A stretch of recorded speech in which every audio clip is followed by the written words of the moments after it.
Assalamualaikum warahmatullahi wabarakatuh. Apa kabar sobat sekalian? Semoga baik-baik saja. Jumpa lagi di channel DLGO. Kali ini kita akan membahas berita hangat dan masih hangat diperbincangkan yaitu tentang prediksi terbaru WHO soal kapan pandemi berakhir. Ini ada berita yang dilansir oleh detikhealth.com ya. Langsung saja kita baca dan kita ulas. Berubah gegara Omikron ini prediksi terbaru WHO soal kapan pandemi berakhir. Puncak Omikron di beberapa negara mulai mereda. Meski tak sedikit yang masih mengalami lonjakan kasus, Organisasi Kesehatan Dunia WHO ikut merespon beberapa dugaan pandemi yang akan segera berakhir di tengah tingginya penularan varian Omikron. Direktur Jenderal WHO Tedros Adhanom Ghebreyesus menegaskan belum ada negara yang keluar dari pandemi. Menurutnya sistem perawatan kesehatan di banyak negara kini masih berada di bawah tekanan gelombang Omikron. Tingkat penularan tinggi yang belum pernah terjadi sebelumnya. Saya mendesak semua orang untuk melakukan yang terbaik untuk mengurangi resiko infeksi sehingga Anda dapat membantu menghilangkan tekanan di sistem kesehatan, kata Tedros. Sekarang bukan waktunya untuk menyerah dan mengibarkan bendera putih. Kapan pandemi berakhir? Berulang kali Tedros mengingatkan distribusi vaksin yang tak merata di seluruh dunia memicu resiko munculnya varian baru. Distribusi vaksin ini masih menjadi masalah. WHO menetapkan target setiap negara setidaknya memvaksinasi 40% dari populasi di akhir tahun 2021. Tetapi ada 92 negara yang belum mencapai target tersebut. Pandemi ini belum berakhir dan dengan pertumbuhan Omikron yang luar biasa secara global, varian baru kemungkinan akan muncul. Itulah sebabnya tracing dan testing tetap penting, kata Tedros. Senada, Kepala Tim Teknis Organisasi Kesehatan Dunia WHO, Marie van Kerkhove, juga mengingatkan varian Omikron memiliki tingkat infeksi yang tinggi dibandingkan varian lain. Karenanya berisiko memicu virus terus bermutasi. Kami mendengar banyak orang meyakini Omikron adalah varian terakhir dan pandemi akan segera berakhir setelah ini.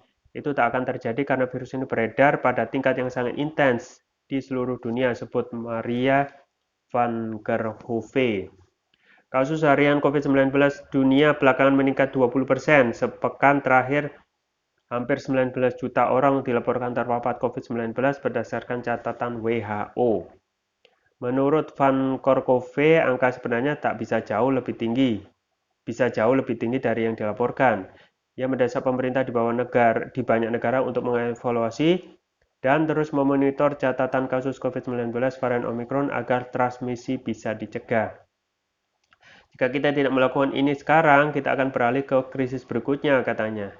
Van Kerkhove meminta pemerintah untuk berinvestasi lebih banyak dalam sistem pengawasan untuk melacak virus saat bermutasi.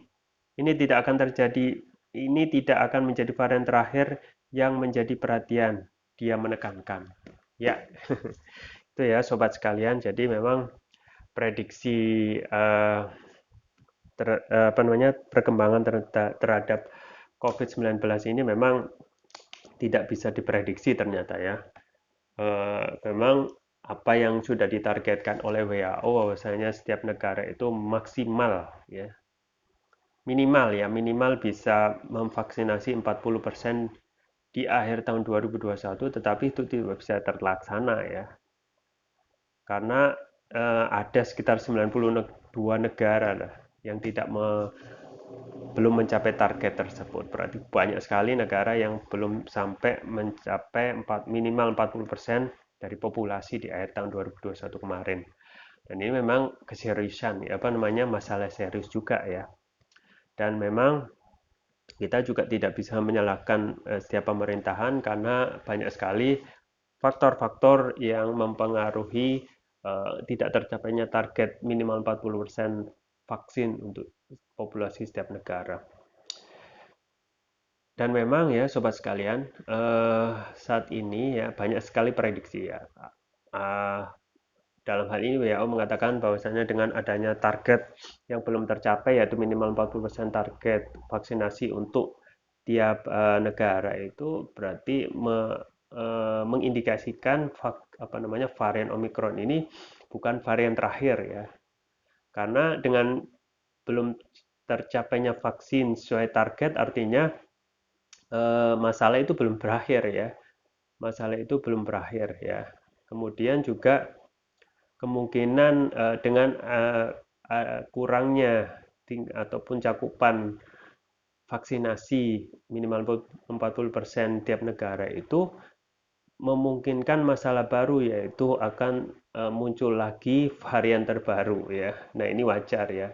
Karena memang salah satu hal faktor yang meningkatkan tingkat penularan dan mutasi baru itu karena adanya perjalanan luar negeri ya, kemudian juga adanya faktor vaksinasi, kemungkinan yang uh, virus itu sendiri bisa mengenali dan juga yang mengakibatkan bermutasi untuk varian yang terbaru.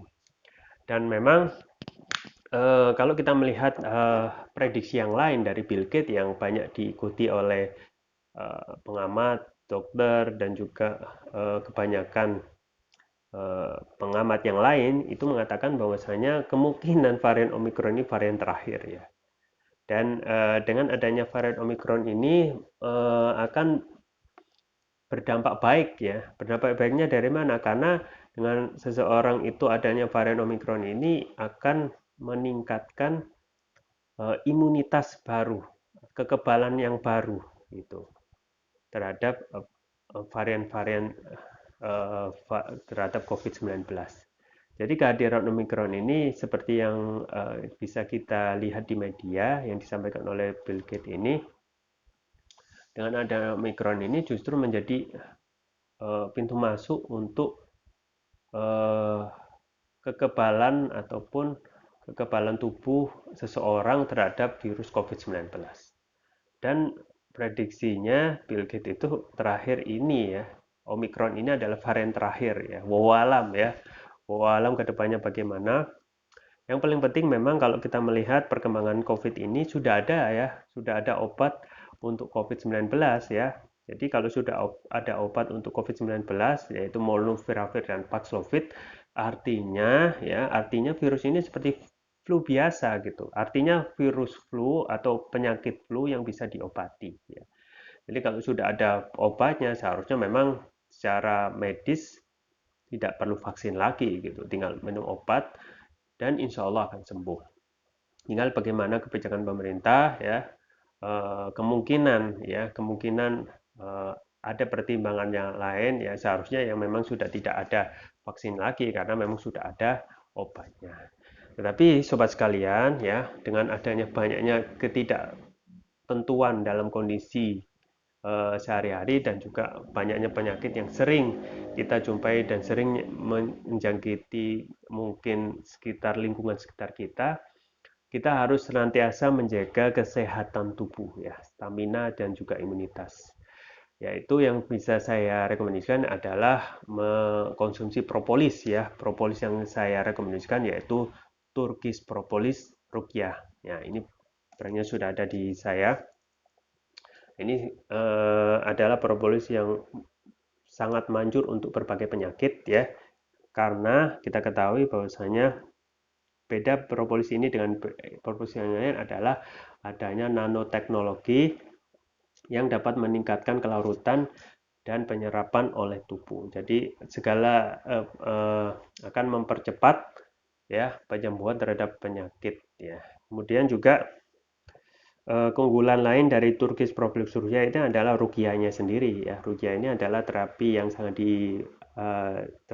dianjurkan yang memungkinkan seseorang itu bisa menyembuhkan untuk penyakit medis dan non medis ya. Untuk non medis itu seperti kerasukan jin dan lain sebagainya. Nah, untuk penyakit medis sendiri juga sudah bisa kita atasi dengan mengkonsumsi rutin Turkish Propolis Ruqyah untuk berkhasiat mengobati kolesterol ya, kemudian diabetes, stroke ya, dan ini adalah penyakit yang bisa memperparah ketika seseorang itu terjangkiti COVID-19 ya, yaitu komorbid ya. Bisa kita untuk mengurangi resiko terhadap virus ini dengan minum konsumsi yang rutin, insya Allah akan berkhasiat ya mengobatinya asal kita ikhtiar kepada Allah Subhanahu wa taala. Kemudian juga bisa juga untuk penyakit ginjal, amandel, jantung, ya, sinusitis, paru-paru, demam, nyeri, diabetes, ya. Dan yang varian juga TPR ini atau Turkish Propolis Ruqyah ini juga mempunyai varian yang baru, yaitu varian untuk brain, ya, Turkish Propolis Ruqyah yang brain. Ini untuk nutrisi otak, ya, sesuai namanya untuk nutrisi otak, dan juga untuk meningkatkan konsentrasi, membantu pemulihan stroke, ya, membantu proses pertumbuhan pada anak dan remaja, ya, meningkatkan stamina, kemudian mengatasi gangguan migrain, yang mengatasi keluhan vertigo, ya, banyak sekali ya yang insya Allah akan terus meningkatkan kesehatan kita dan meningkatkan imunitas kita. Jangan lupa untuk terus mengkonsumsi ini, mencoba. Bagi yang belum, silakan mencoba dan rasakan khasiatnya. Bagi yang untuk menjaga kesehatan, ya, tidak perlu kita menunggu sakit, ya.